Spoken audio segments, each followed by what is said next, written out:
All right.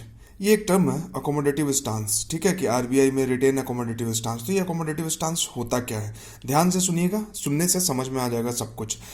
तो किसी भी स्टांस को जानने के पहले, ये क्या है टर्म, इसको जानने के पहले बहुत सिंपल सा टर्म है, आप सुनोगे आपको समझ में आ जाएगा, ठीक है। उसके पहले लेकिन इस चैनल को सब्सक्राइब कर लो यार, दोस्तों के साथ शेयर कर लो, लाइक भी कर लो, कमेंट भी कर दो अगर कुछ कहना हो तो, और कुछ मैंने गलत बोला हो तो उसको पॉइंट आउट भी कर देना। बेसिकली क्या है कि हमारे किसी भी देश का और हमारे देश का जो मॉनेटरी पॉलिसी है वो आरबीआई डिसाइड करती है, मतलब कि सेंट्रल बैंक। हमारे देश में मॉनेटरी पॉलिसी का मतलब क्या होता है, मॉनेटरी पॉलिसी का मतलब होता है कि मनी से रिलेटेड पॉलिसी। इकॉनमी में कितना पैसा रहना चाहिए, कब पैसा मार्केट से निकाल लेना है। जैसे अगर लोगों के हाथ में बहुत ज़्यादा पैसा है तो फिर डिमांड बहुत ज़्यादा होगा, हर कोई चीज़ें खरीदने लगेंगे, गाड़ी, घर, बंगला, कपड़े, तो बहुत ज़्यादा डिमांड बढ़ जाएगा। और मान लो कि सप्लाई उस हिसाब से नहीं है, हमारा इकोनॉमी उस लेवल पे नहीं है कि उतना सप्लाई कर सके, तो इससे क्या होगा, जब डिमांड ज़्यादा होगा, सप्लाई कम होगी, तो इन्फ्लेशन बढ़ जाएगा, यानी महंगाई बढ़ जाएगी। तो अननेसेसरी महंगाई बढ़ने से फिर ये इकोनॉमी को नेगेटिवली इम्पैक्ट करता है, ठीक है। अब मान लीजिए कि लोगों के हाथ में पैसा ही नहीं है और level of supply normal level पे है। अब जब पैसा नहीं है लोगों के हाथ में और level of supply normal level पे है तो लोग खरीद ही नहीं पाएंगे सप्लाई होने के बावजूद भी। तो ये क्या है, डिफ्लेशन का कंडीशन है। तो इस तरह के कंडीशंस को कैसे रेगुलेट किया जाएगा, तो इसको सेंट्रल बैंक यानी कि आरबीआई हर 2 महीने पे अपनी पॉलिसी लेके आती है, ठीक है, इसको रेगुलेट करने के लिए। उसी को बोलते हैं मॉनेटरी पॉलिसी, और उस पॉलिसी को डिजाइन करने वाले, डिसाइड करने वाले कमेटी को मॉनेटरी पॉलिसी कमेटी बोलते हैं, एमपीसी, ठीक है। तो मॉनेटरी पॉलिसी कमेटी जो है मॉनेटरी पॉलिसी को डिसाइड करती है हर 2 महीने में कि कैसे क्या चलेगा। अब आरबीआई कैसे डिसाइड करती है, तो आरबीआई डिसाइड करती है, आरबीआई के पास क्या हथियार है, आरबीआई के पास हथियार है इंटरेस्ट रेट। अगर इंटरेस्ट रेट को कम कर दे तो लोगों के पास ज़्यादा पैसा आएगा, क्यों, क्योंकि कम इंटरेस्ट रेट पे हमें लोन मिल रहा है। अगर 2% इंटरेस्ट रेट पे हमें लोन मिलेगा तो हम ज़्यादा लोन लेंगे। अगर 10% इंटरेस्ट रेट पे हम अगर लोन मिलेगा तो हम कम लोन लेंगे, है ना। तो इंटरेस्ट रेट, और आरबीआई का इंटरेस्ट रेट क्या है, रेपो रेट। रेपो रेट जिसपे कि आरबीआई दूसरों को लोन देती है, दूसरे बैंक्स को, प्राइवेट हो या फिर गवर्नमेंट का हो।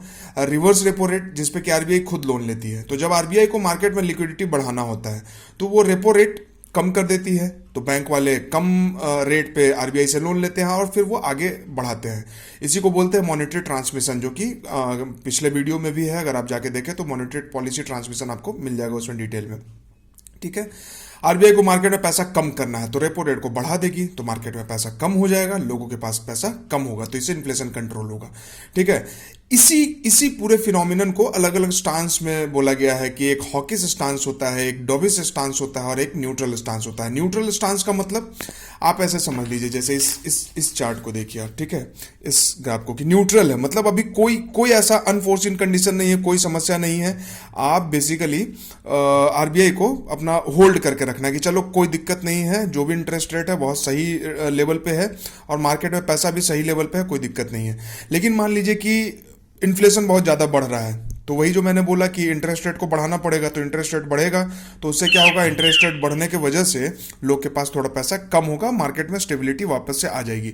तो इस स्टांस को, जब इन्फ्लेशन को कंट्रोल करने के लिए इंटरेस्ट रेट आरबीआई बढ़ाती है, इस स्टांस को हॉकिस बोलते हैं, है ना। हॉकिस स्टांस, नाम से ही क्लियर हो रहा होगा, ठीक है। इसका एक इम्पैक्ट क्या होता है कि करेंसी अप्रिसिएट कर जाता है। इसे मैं कभी दूसरे वीडियो में डील करूंगा, करेंसी अप्रिसिएशन और डिप्रिसिएशन कैसे होता है।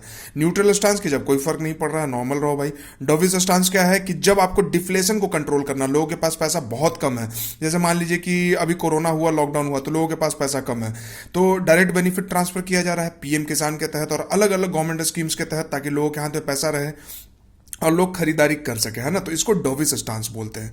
इसमें क्या होगा, इंटरेस्ट रेट को कम किया जाएगा और रुपी डिप्रिसिएट भी होता है, ये एक्सपोर्ट रिलेटेड है।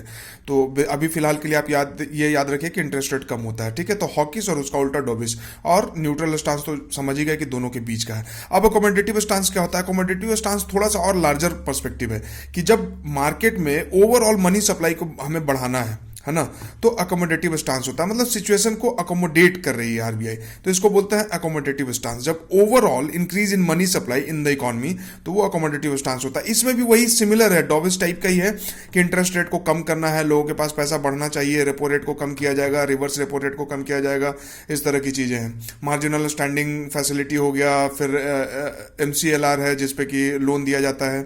तो बहुत तरह के इंटरेस्ट रेट्स हैं जिसपे कि लोन मिलता है, तो उन सब चीज़ों को इस तरह से अकोमोडेट अकोमोडेट करना है ताकि लोग ज़्यादा से ज़्यादा पैसा ले सकें और फिर मार्केट में लिक्विडिटी बढ़े, मार्केट में बिजनेस बढ़े और लोग ज़्यादा से ज़्यादा डिमांड कर सकें।